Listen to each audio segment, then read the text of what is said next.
डूबती नैया पर सवार होने का जोखिम कौन लेता है, लेकिन ये कहानी उस शख्स की है जिसका सामना हर मोड़ पर मुश्किल हालात से ही हुआ। जन्म तो काफी नामी परिवार में हुआ जो कि गुजरात के सूरत में रहने वाले कारोबारी थे, लेकिन जन्म के बाद ही माता पिता में ऐसा विवाद हुआ कि दोनों अलग हो गए। फिर दादी ने उनका पालन पोषण किया, अच्छी पढ़ाई करवाई, विदेश में भी पढ़े, लेकिन जब कारोबार शुरू करने की बात आई तो फिर से कठिन हालात से गुजर रही कंपनी की जिम्मेदारी सौंप दी गई। लेकिन बचपन से ऐसे हालात का सामना करने की आदत यहाँ काम आई। उससे मुंह मोड़ने की बजाय हंसकर मुकाबला किया और कंपनी को फायदे में ला दिया। ये कहानी है देश के महान बिजनेसमैन रतन टाटा की। इनका पूरा नाम रतन नवल टाटा है। इनका जन्म 28 दिसंबर 1937 को सूरत में हुआ था। पिता का नाम नवल टाटा था और माँ का नाम सोनू टाटा। बताया जाता है कि उनके माता पिता के बीच तलाक हो गया था, इसलिए उनका पालन पोषण उनकी दादी नवाजबाई टाटा ने किया था। रतन टाटा को उन्होंने गोद ले लिया था। इस तरह दत्तक पुत्र के तौर पर उनकी परवरिश हुई थी। वहीं रतन टाटा के पिता ने सिमोन टाटा से दूसरी शादी की थी, इसलिए रतन टाटा का एक सौतेला भाई भी है जिनका नाम है नोएल टाटा। रतन टाटा ने शुरुआती पढ़ाई मुंबई के कैथेड्रल और जॉन कॉनन स्कूल में की थी। इसके अलावा अमेरिका की कॉर्नेल यूनिवर्सिटी से स्ट्रक्चरल इंजीनियरिंग की पढ़ाई साल 1962 में की थी। आखिर में हार्वर्ड यूनिवर्सिटी से 1975 में एडवांस मैनेजमेंट प्रोग्राम किया था। तो चलिए अब हम लोग रतन टाटा की सक्सेस स्टोरी के बारे में पढ़ते हैं। रतन टाटा बिजनेस घराने से थे। पढ़ाई के बाद उन्हें साल 1971 में राष्ट्रीय रेडियो और इलेक्ट्रॉनिक्स कंपनी यानी कि नेल्को में प्रभारी निदेशक नियुक्त किया गया। जब उन्हें ये कमान सौंपी गई थी उस वक्त कंपनी बुरे दौर से गुजर रही थी, लेकिन इससे मुंह मोड़ने के बजाय रतन टाटा ने अपनी काबिलियत के दम पर नेल्को कंपनी को न सिर्फ इस झटके से उभारा बल्कि 20% तक हिस्सेदारी भी बढ़ाने में सफल रहे। हालांकि इमरजेंसी और आर्थिक मंदी से कंपनी को काफी नुकसान हुआ था। फिर 1977 में टाटा को यूनियन की हड़ताल का सामना करना पड़ा, जिसके चलते बाद में नेल्को कंपनी बंद करनी पड़ी थी। तो आइए अब हम लोग रतन टाटा की कंपनी लिस्ट के बारे में बात कर लेते हैं। कुछ महीने बाद ही रतन टाटा को कपड़ा मिल एम्प्रेस मिल्स की जिम्मेदारी दे दी गई। ये कंपनी भी उस समय घाटे में थी। आखिरकार इसे भी बंद करना पड़ा था, लेकिन रतन टाटा ने कभी हार नहीं मानी। कहा जाता है कि रतन टाटा कंपनी बंद नहीं करना चाहते थे, लेकिन मजबूरी में ये फैसला लेना पड़ा।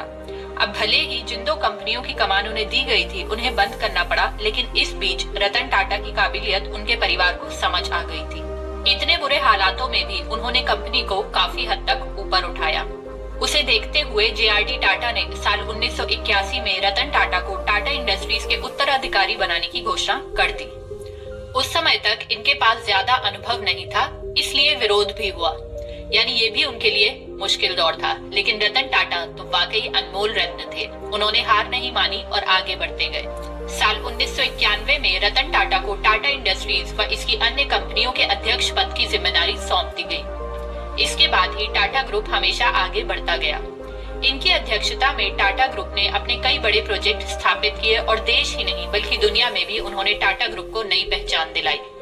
रतन टाटा ने दुनिया की सबसे सस्ती कार नैनो बनाई। रतन टाटा के निर्देशन में कंपनी ने महंगी गाड़ियों में से एक जैगुआर लैंड रोवर का अधिग्रहण भी किया और महंगी कारें भी बनाई। साथ ही रतन टाटा ने दुनिया की सबसे सस्ती कार भी बनाई, जिसके बारे में लोगों ने कभी सोचा भी नहीं था। लखटकिया यानी लाख रुपए में कार लेने के सपने को भी रतन टाटा ने साकार कर दिया। रतन टाटा की महज 1 लाख रुपए की लागत वाली नैनो कार को दुनिया की सबसे सस्ती कार बताया गया। 28 दिसंबर 2012 को रतन टाटा टाटा ग्रुप के सभी कार्यकारी जिम्मेदारी से रिटायर हो गए थे। इसके बाद साइरस मिस्ट्री को टाटा ग्रुप के अध्यक्ष पद की जिम्मेदारी सौंपी गई। हालांकि रतन टाटा रिटायरमेंट के बाद भी एक्टिव हैं और काम कर रहे हैं। रतन टाटा ने अपने 21 साल के कार्यकाल में कंपनी को उस शिखर पर पहुंचा दिया जहां जाने के लोग सपने देखते हैं।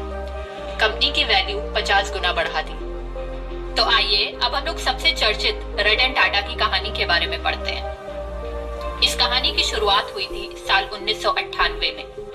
उस समय टाटा मोटर ने अपनी पहली पैसेंजर कार इंडिका बाजार में उतारी थी।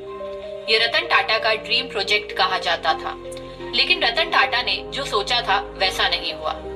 टाटा मोटर्स घाटे में जाने लगी। आलम यह आ गया कि उन्होंने पहली बार कंपनी को बेचने का फैसला किया। वे कंपनी बेचने के लिए अमेरिका की कंपनी फोर्ड के पास गए। उस समय रतन टाटा और फोर्ड कंपनी के मालिक बिल फोर्ड के बीच घंटों तक मीटिंग हुई। रतन टाटा की हालत को देखकर बिल फोर्ड ने उनके साथ अच्छा व्यवहार नहीं किया। फोर्ड ने यहाँ तक कह दिया कि जिस कारोबार के बारे में आपको जानकारी नहीं, उसमें इतना पैसा क्यों लगा दिया।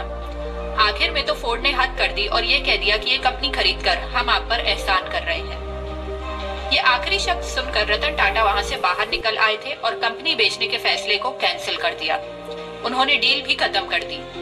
उन्होंने एक रिसर्च टीम तैयार की जिसका काम था मार्केट में क्या चल रहा है और लोग क्या चाहते हैं वो पता लगाना। फिर से उन्होंने टाटा इंडिका कार लॉन्च की और इसने सफलता की नई बुलंदियों को छू लिया। और फिर रतन टाटा लगातार आगे बढ़ते रहे और वहीं फोर्ड कंपनी का पतन शुरू हो गया। साल 2008 तक आते आते फोर्ड कंपनी दिवालिया होने की कगार पर पहुंच गई। तो आखिर क्यों है रतन टाटा इतने महान? अगर हम टाटा ग्रुप की सभी कंपनियों की मार्केट वैल्यू की बात करें तो एक अनुमान के हिसाब से जितनी उनकी कंपनियां हैं उनकी मार्केट वैल्यू 17 लाख करोड़ रुपए होगी। एक रिपोर्ट के मुताबिक उनकी कुल संपत्ति 117 बिलियन डॉलर यानी कि करीबन 8.25 लाख करोड़ है। रतन टाटा इसमें से 65% पैसा लोगों की मदद करने के लिए दान देते हैं। यही कारण है कि वे दुनिया के अमीर व्यक्तियों में शामिल नहीं है, लेकिन लोग उन्हें दिल का बहुत अमीर मानते हैं। धन्यवाद।